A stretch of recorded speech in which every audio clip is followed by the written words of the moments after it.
나는 받은 재능을 세상에 되돌린다. 이 주제의 구조는 인과적이고 순환적입니다. 나에게 들어오는 축복이 있고 나에게서 나가는 행위가 있죠.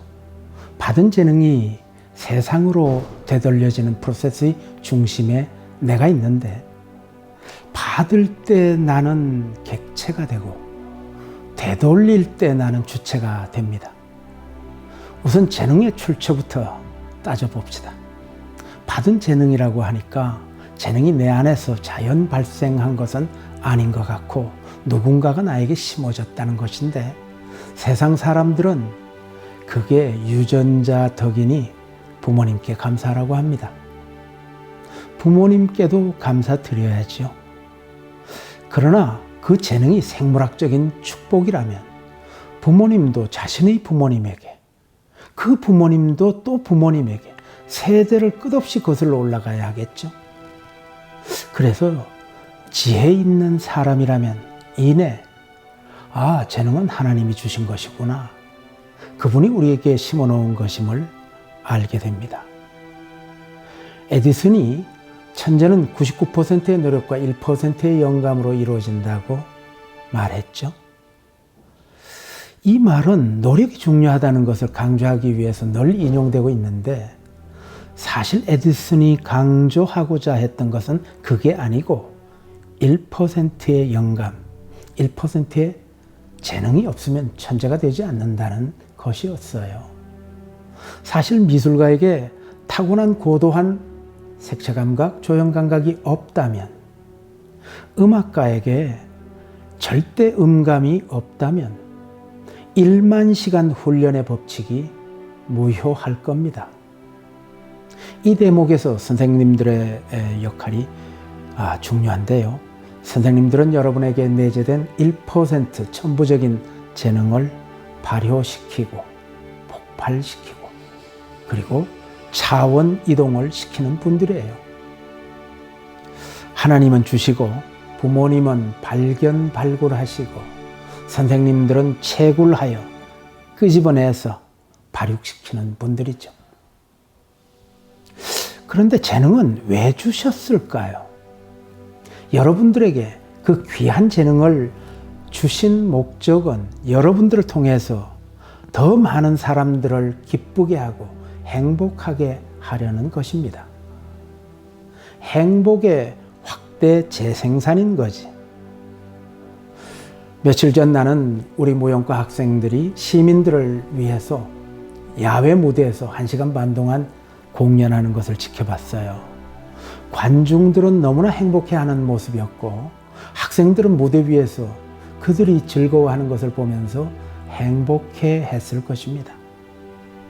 셰프는 자신이 만든 음식을 맛있게 먹는 모습을 볼 때 가장 기쁨을 느낍니다. 맛있게 먹고 깨끗이 비워진 디쉬가 주방으로 되돌아올 때 그는 돈을 버는 기쁨을 넘어서는 희열을 느낍니다. 이러한 희열과 보람이 재능을 세상에 되돌릴 때 받게 되는 보상인 것입니다. 재능을 세상에 되돌리라고 그러는데 여러분은 이게 흔쾌히 받아들여집니까?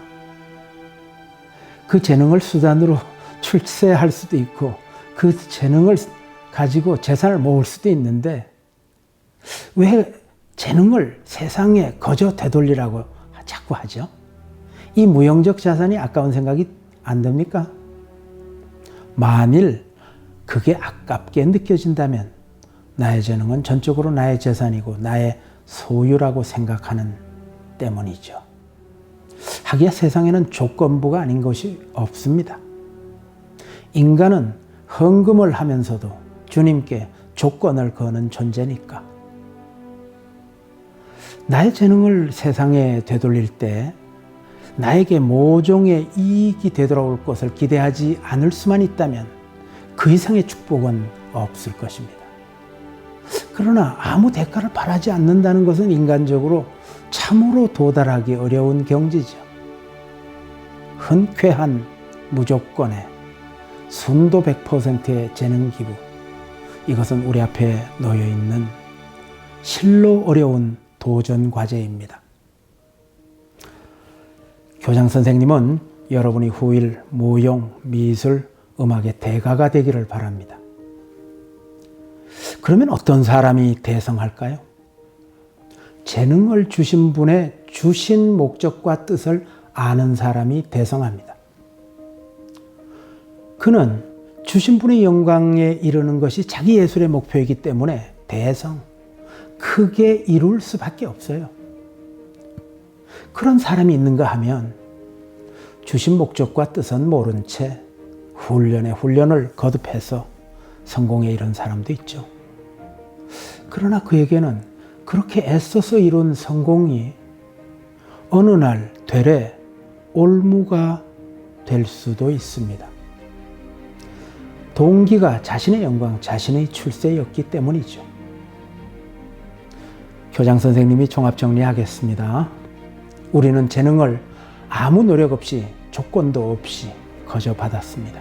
여러분이 재능을 받을 때 받은 재능을 키울 사명도 함께 받았어요.